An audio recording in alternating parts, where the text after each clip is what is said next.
Welcome back to Reddyck TV. Today I'm gonna show you a 2011 Indian Hindi language superhero film called Raw 1.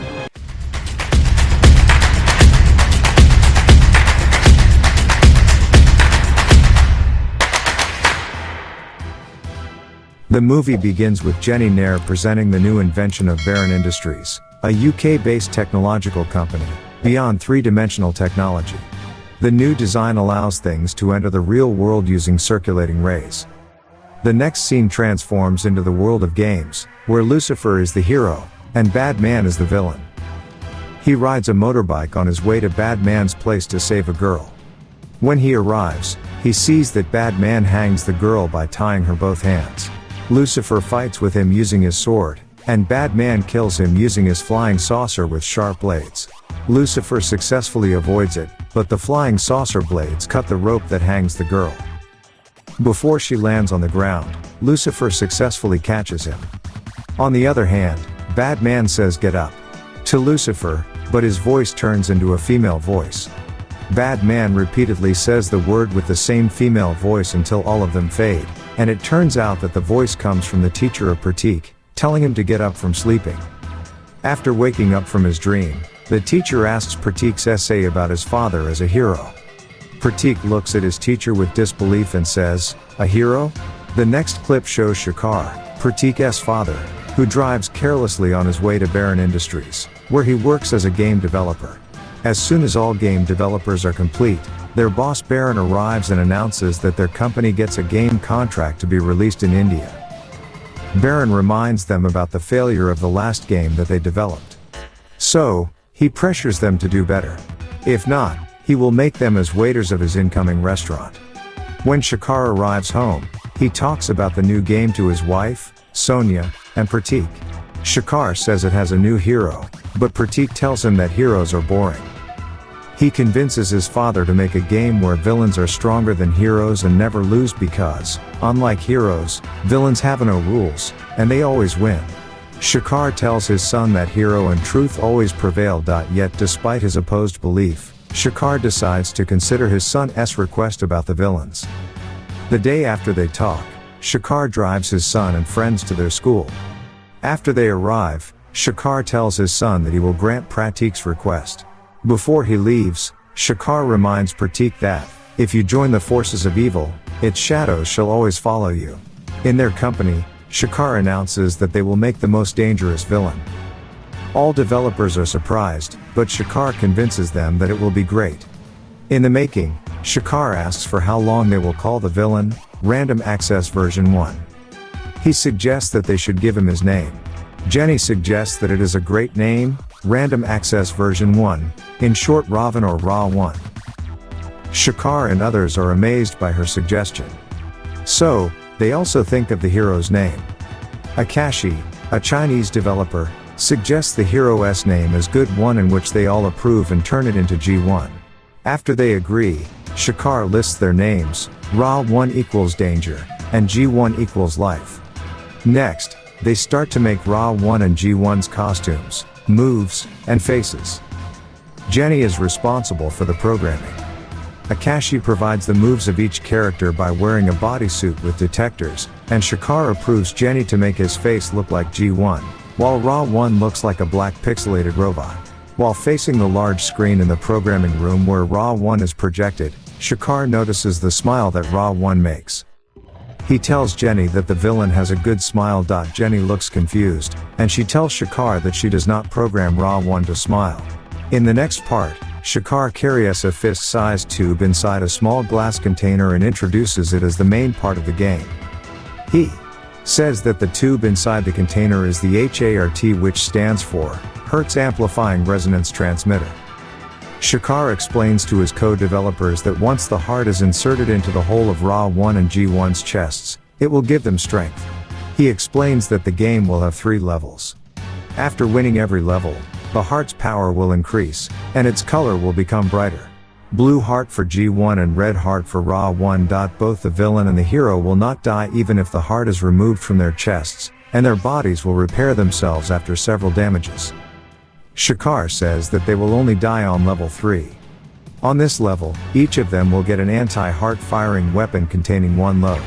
Whoever shots their opponent's heart first will win the game, and the one who misses to shoot will die. 2.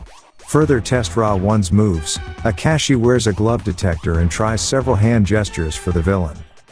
As he faces the large screen where Ra 1 can be seen, he makes another hand gestures. After that, Akashi grabs his cup to drink using his hand with the glove, but to his surprise, Ra 1 on the screen clenches his fist and breaks the cup that Akashi holds. Everyone in the programming room panic and checks the main system. Despite the previous problem, Baron Industries successfully launches the game.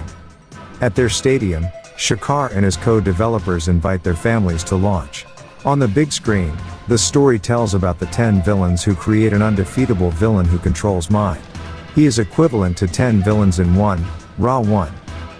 Also, the villain can change his form into someone, whether it is a man or a woman. After that, they also introduce G1 in the form of Akashi, who wears a bodysuit with detectors. Using the bodysuit with sensors, anyone can wear it and be G1. When Akashi steps on the stage, he fights with Ra 1, with the game being projected on the screen. Using his body to defend, Akashi continues to fight while people applaud and are excited for the new game, especially Pratik.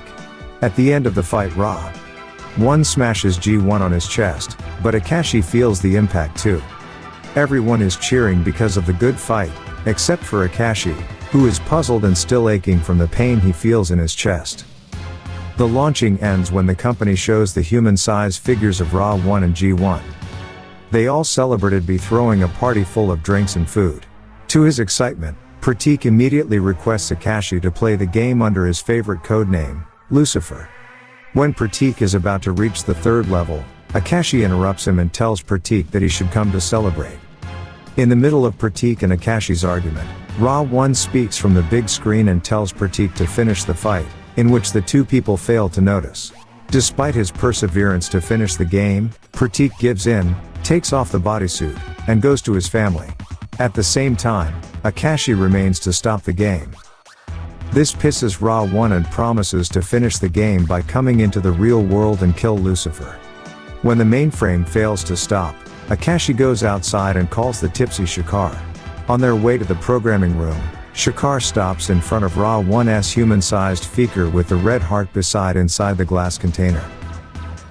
Akashi tells him that he will proceed to the mainframe and leaves Shakar in the hallway. Smilingly, Shakar faces the villain's figure and congratulates him for being born by inserting a rose in Ra 1's fist before he proceeds to the room. As they try to end the game, Shakar presses different buttons, and without his attention on the screen, Ra 1 collects the rays from the real world, enabling him to come out to life and turn the recent villain figure alive using his identity. After that, Ra 1 inserts Therate heart inside his chest. Ra 1's strength magnifies and breaks the glass container. As he goes around finding Lucifer, Ra 1 changes his form into Akashi. When he reaches the mainframe, Ra 1 asks Akashi if he is Lucifer. Even if he is shocked to see himself in someone else's form, Akashi answers Ra 1 that he is not Lucifer, which make the villain classify him as useless and hangs and kills him using the electric wires. Shakar hears the noises and sees Akashi dead, so he immediately goes home, but Ra 1 interrupts him on the road. The villain asks if he is Lucifer, and when Shakar realizes that Ra 1 is looking for his son, he lies and tells that he is Lucifer. Ra 1 finds that he is lying and kills him by smashing Shakar into his car's windshield. Pratik and Sonia hear the news about Shakar's accident and death. Sonia decides that they should go back to India, but Pratik senses that something is not right about his father's death. So, he and Jenny go to Baron Company and they see its destruction. Pratik calls Akashi and asks what happens in the programming room. Little did he know, it is Ra 1 who he is talking over the phone. As they talk, Ra 1 learns that Pratik and Lucifer are the same, and that is also the time when Jenny and Pratik see Akashi's dead body in the electric wires. Therefore, both of them conclude that Ra 1 has come to life. After the call, the villain immediately traces Pratik's location using the phone and proceeds to the Baron Company. On the other hand, Jenny and Pratik conclude that if Ra 1 can come out to the real world, so does G1. As they try to bring G1 into life, Sonya stops in front of the company to fetch Pratik, but she sees Ra 1, in the form of Akashi, walking furiously on his way to the entrance. Sonya calls Jenny and tells that Akashi is heading inside. After they know that Ra 1 is coming, Jenny tells Pratik to leave and she takes in charge of getting G1 out. Before Pratik leaves, he inserts the blue heart into G1's human-sized figure. When Pratik enters Sonya's car, Ra 1 sees him and immediately go after them. Pratik tells his mother to drive faster, but Sonya does not understand why she has to follow her son, not until she sees that Akashi is following them. He runs like a speed of a racing car and follows them through. Sonya starts to drive faster even if she is confused of everything. From running, Ra 1 snaps a motorbike from one of the people on the road and drives as fast as Sonya. Car crashes and bangs to different things on the road, wrecking Sonya's car. They successfully escape from Ra 1 when they arrive at a lot full of unused old cars. Pratik and Sonya startle from shock when Ra 1 smashes one of the cars to hit them. But before the car crashes, G1 arrives and smashes it away. As soon as they realize that it is G1, Pratik and Sonya drive away, leaving G1 and Ra 1 fighting. At the end, G1 is able to temporarily destroy Ra 1's body by hitting the gas behind the villain. This turns his body into remains and G1 takes his red heart away and follows Sonya and Pratik. When they reach the airport, Sonya takes G1 with them by handing him over Shekar's passport. On the other hand, Ra 1 gets his body back again in the form of a billboard model, who has a gigantic and well-toned body. When they reach their home in India, Pratik and Sonya do not tell their neighbors that G1 is not Shekar. In the evening, G1 tells Sonya that they should not stay in their home because Ra 1 will soon find them and kill Pratik. Also, G1 adds that there is less chance of survival because the chase between them and Ra 1 is endless. Emotionally, Sonya decides not to leave the house, because she wants to reside her memories with Pratik and Shekar in their house. Instead, she pleads G1 that even if there is a small chance to survive, he will promise to do anything to protect his son. In Pratik's birthday party, Ra 1 sedates Sonya and copies her form. He acts like Sonya and kidnaps Pratik to Mumbai Expo. On the other hand, Ra 1 takes Sonya into Mumbai Railway, because she is hypnotized. Sonya drives the train and the villain's goal is to kill her by hitting the train at the last station. When G1 learns about Pratik and Sonya, he immediately goes to the railway station. Using his strength, he tries to hop on each cabin on his way to the driver's seat. Yet as he goes near, the train's motion speeds up and does not stop to every station, making people furious and puzzled. Before the train hits the last station, G1 separates the driver's cabin from the remaining cabin and gets Sonya out.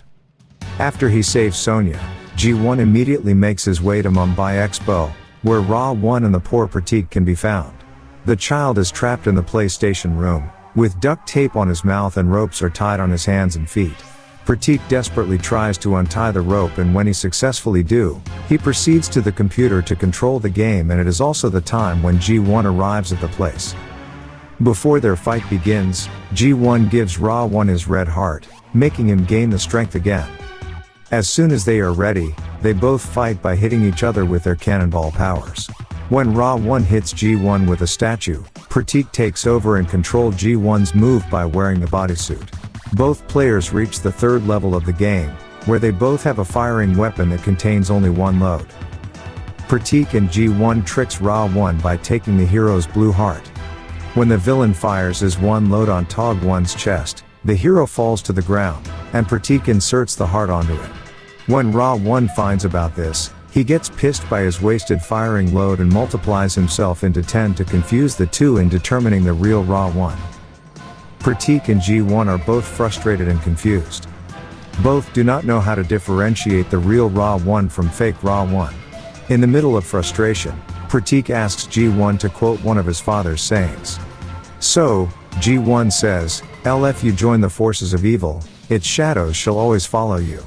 After that, both of them realize that the true Ra 1 is the one who has a shadow. They look at each of the copied villains in front of them. When they find the one with a shadow, G1 fires his weapon to the real Ra 1's heart and kills him, shattering his body again into pieces. G1 runs towards the scattered remains of Ra-1 and catches all of them using his body. When Pratik runs after him, G1 says that he will have to go and take Ra-1 back into the gaming world. Afraid, Pratik cries and pleases G1 not to leave them because it feels like losing his father again. G1 says that as long as humanity resides in Pratik's heart, his father will always be with them. Taking his last strength, G1 lays on the floor, and his body also turns into pieces except for his remaining blue heart, which Pratik takes with him.